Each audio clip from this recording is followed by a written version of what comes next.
আসসালামু আলাইকুম, আশা করি সবাই ভালো আছে। আল্লাহর রহমতে আমিও ভালো আছি। চলে আসছি অন্য একটু ব্লগ নিয়ে। থাম্বনেল দেখে অবশ্যই বুঝে গেছেন আজকে আমি কি নিয়ে কথা বলবো। আজকে আমরা আমার হাতে যে কারেন্ট জালটি দেখতে পারতেছেন, অর্থাৎ এটা আমাদের জেলার মধ্যে এগুলো কারেন্ট জাল নামে পরিচিত। আপনাদের জেলার মধ্যে কি কি নামে পরিচিত অবশ্যই আমাদেরকে বলবেন। তো আজকে আমরা দেখেন এখানে আমাদের ফুলগুলা। আচ্ছা যাই হোক, আজকে আমরা মাছ ধরা নিয়ে কথা বলবো। তো চলেন আমি আজকে এই জালটাকে পানির মধ্যে আজকে মাছ শিকারের জন্য প্রস্তুত হইতেছি ছোট ভাই মিলে। আর কথা হচ্ছে যে এই ভিডিওটা আপনার বর্ষার আগের ভিডিও। হ্যাঁ, এখন যে আপনার বন্যা হইতেছে বন্যার আগের ভিডিও। কেউ ভুলবশত এটা এখনকার মনে করবেন না। ভিডিওটা আরও কিছুদিন আগের করা, হয়তো সময়ের কারণে আমি দিতে পারি না, আপলোড দিতে পারি না, তাই এখন আপলোড দিতেছি। আপনাদের সাথে ধান খেতে দেখা হচ্ছে। তো চলেন আগে আমরা এটা ফিট করি। তো অবশেষে ফিট করে নিয়ে আসলাম। এই যে এখনও এখানে পানি নাই, এরকম অবস্থা, হালকা হালকা পানি আছে, কিন্তু আরও সামনে আরও বেশি পানি আছে। আর এই ভিডিওটা বর্ষার আগের ভিডিও, বন্যার আগের ভিডিও। আমি এখন যে জায়গায় দাঁড়িয়ে আছি এই জায়গার বর্তমান অবস্থা হচ্ছে প্রায় হাঁটু পর্যন্ত পানি এখানে।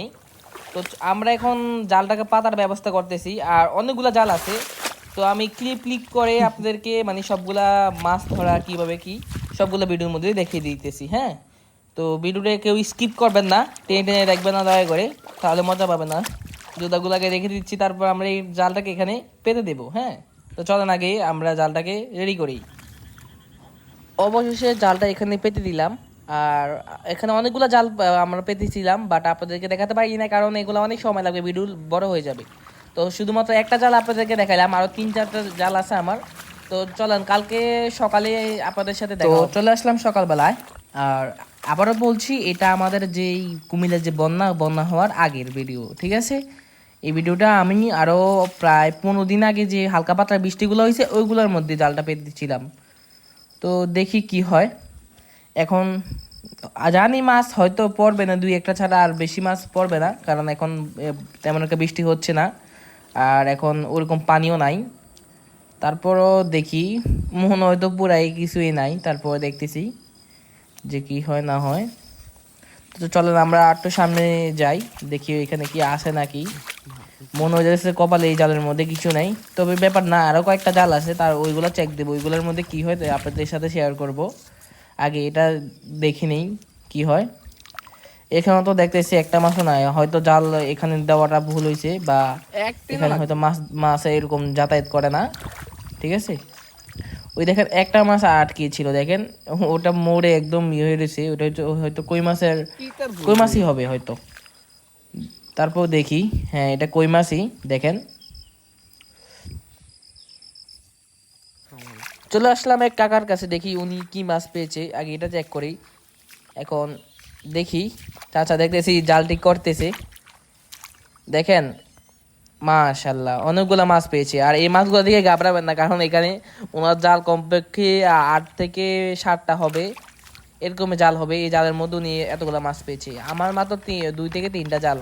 তো স্বাভাবিকভাবে নাও লাগতে পারে, আর লাগলে 1-2টা লাগতে পারে, তারপর আমি দেখাচ্ছি আপনাদেরকে।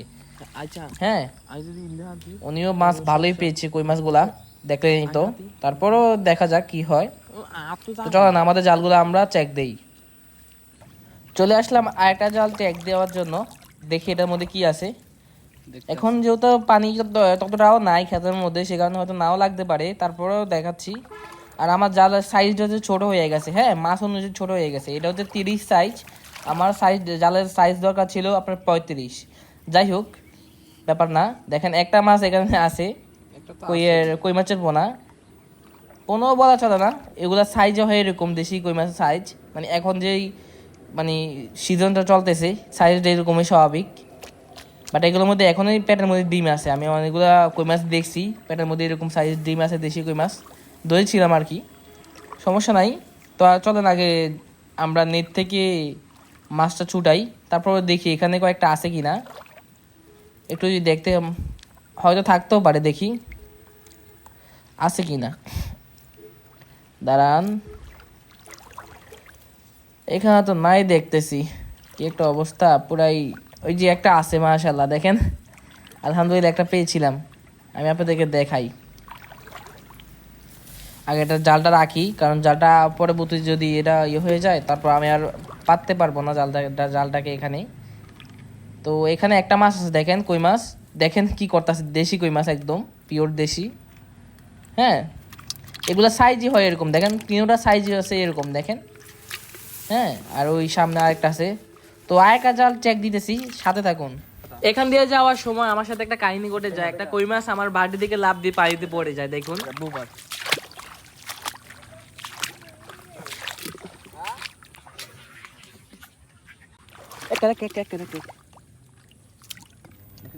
কিছু করার নাই, হয়তো ওর ভাগ্যে লেখা ছিল জীবন, তাই ও নতুন একটা জীবন ফিরে পেলো।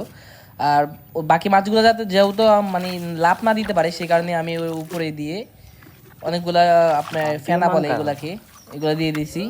তো চলেন, আরও জাল আছে, ওইগুলা চেক দেবো, তারপর দেখাচ্ছি জালে কিছু আছে কি না। কারণ সামনে আরেকটা জাল আছে, লম্বা একটা জাল, ওই যে দেখা যাচ্ছে। আবহাওয়াটা অনেক সুন্দর, দেখেন। পানি তেমন একটা নাই, তারপরও যাই আছে মাছ থাকার, মাছ তো যাই হোক পাইছি, তো না পাওয়ারই কথা, কারণ এখানে মাছ না থাকারই কথা। এত কম পানিতে মাছ কখনোই চলাচল করবে না, এক জায়গায় বসে থাকবে। বৃষ্টি হলে পানি বাড়লে তারপর মাছ চলাচল করে। তারপর সামনে গিয়ে দেখি যদি এক দুইটা পাই। তো আলহামদুলিল্লাহ একটা পেয়ে গেলাম অবশেষে, দেখেন মাশাল্লাহ। হ্যাঁ, এই শেষ মাথায় এসে একটা পেয়ে গেলাম। আর একটা খোয়া পাইছি, এটাও দেখাই আপনাদেরকে। খোয়াটা সাইজ বেশি একটা হবে না, তারপরও দেখেন এখানে খোয়াটা আছে, দেখেন। এইটা মরে গেছে, সমস্যা নাই। হ্যাঁ, এটা একটা খইয়া মাছ। যাই হোক, মাশাল্লাহ অবশেষে যাই পাইলাম, আল্লাহর রিজিকে যা রাখছে আলহামদুলিল্লাহ। তো এই দেখেন কই মাছটা অনেক বড় একটা কই মাছ। তো যাই পাইলাম আলহামদুলিল্লাহ, অবশেষে কিছু তো পাইলাম, এটা অনেক কিছু। তো চলে যাব, আবহাওয়াটা বেশি একটা ভালো না, মেঘ আবার আসবে। তো যাই হোক, এই ছিল আমার মাছ ধরার ভিডিও। যারা এতক্ষণ পর্যন্ত আমার ভিডিওটি দেখতে পাচ্ছেন তাদেরকে অসংখ্য ধন্যবাদ পাশে থাকার জন্য। নিত্য নতুন ভিডিও পাওয়ার জন্য আমার চ্যানেলটি অবশ্যই সাবস্ক্রাইব করে বেল বাটনটি অ্যালাউ করে দিয়ে আমার পাশে থাকবেন। তো পরবর্তী ভিডিওর জন্য সবাই অপেক্ষা করুন। তো চলে যাচ্ছি, আল্লাহ হাফেজ।